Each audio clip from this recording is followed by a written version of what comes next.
hope you all can hear me well. All right. So, yes, I did graduate from the Latin American School of Medicine in 2016. I arrived to the Latin American School of Medicine in 2009, and I didn't know any Spanish. So when we got there, we took a year of Spanish, and we basically had to learn Spanish, which, believe it or not, is the easy part after being immersed with students from from all over Latin America, 36 countries throughout Latin America, from Belize to Mexico to Honduras, all the way down to Paraguay, Uruguay, Argentina. Every country in between that in Latin America was there. But suddenly, in about 2 months, the school went from 36 countries to almost 100 countries in about 3 months. So people from Asia, Vanuatu, Tonga, Solomon Islands, countries we never heard of in Africa, like Seychelles, Cape Verde, Sao Tome and Principe, and multiple countries throughout Africa end up coming to Cuba. Caribbean islands, all of these students flooded into the Latin American School of Medicine. And we had a chance to experience and share this experience with the people, these students, right? For example, one experience, the people from the Solomon Islands in the Pacific Islanders, they came in as students and they had a birthday party one day. They invited us to the birthday party, and they everything was coconut. For example, we had these seats made of coconut leaves. The night before, they used coconut leaves to cook the fish. The girl came out in a coconut dress. They gave her a coconut bag for her birthday. And this is just a cultural example of what the Latin American School of Medicine was. We had people who spoke all of these different languages, and our common language was Spanish.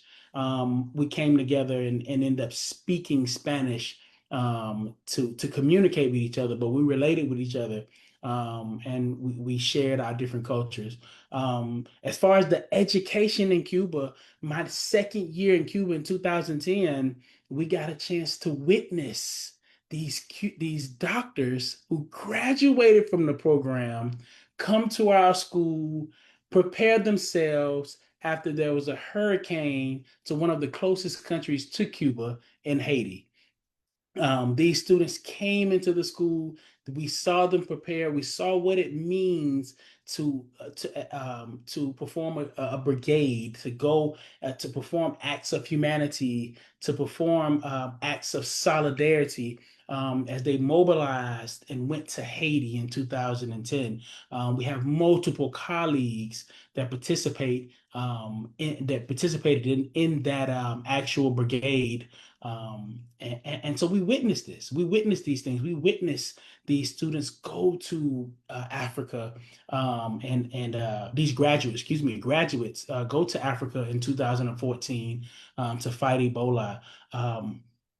Our medical education, great at medical education. We did have lack of resources, but we was taught to how can we use these lack of resources to actually come to the same conclusion as the first world, and even produce a product, which a solution that compares to the first world.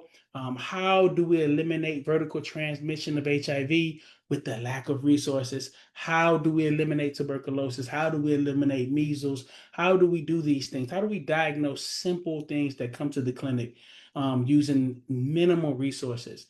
So it's a very respected education due to its emphasis on history, physical exams, public health.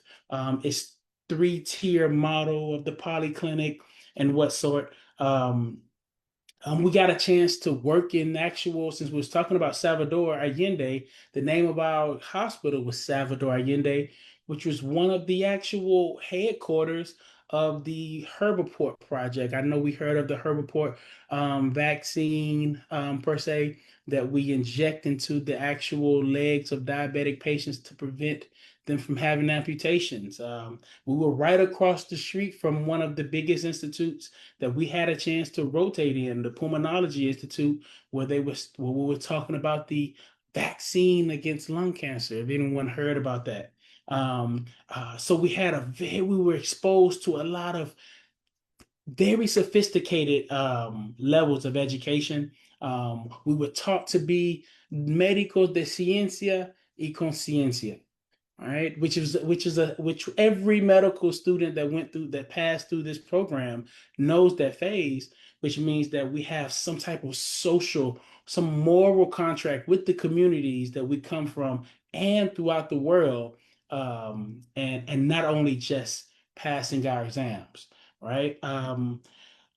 So fast forward to 2000 and in 2025, 2024, we had the 25th anniversary of the Latin American School of Medicine. Um, I now sit on the board of the official alumni association, called the International Medical Society of the Latin American School of Medicine. We work with the students. I just wanted to introduce two concepts before I go here. There's one concept called the Brigada Estudiantil de Salud, and that concept is a student health brigade. And each student that passes through this program, there's a protocol to help these students go back to their community before they graduate and become doctors, right? And to do student brigades. And now, as graduates, we have we have this bridge to not only work in our communities, and communities throughout the world. We are now building medical brigades, starting this year in Africa, in Guinea-Bissau. Why did we choose Guinea-Bissau? We know that Guinea-Bissau um, has great history with Cuba. Not only has the Cubans built a medical school in Guinea-Bissau in 1986 by one of our great teachers at the Latin American School of Medicine, Ana Morales.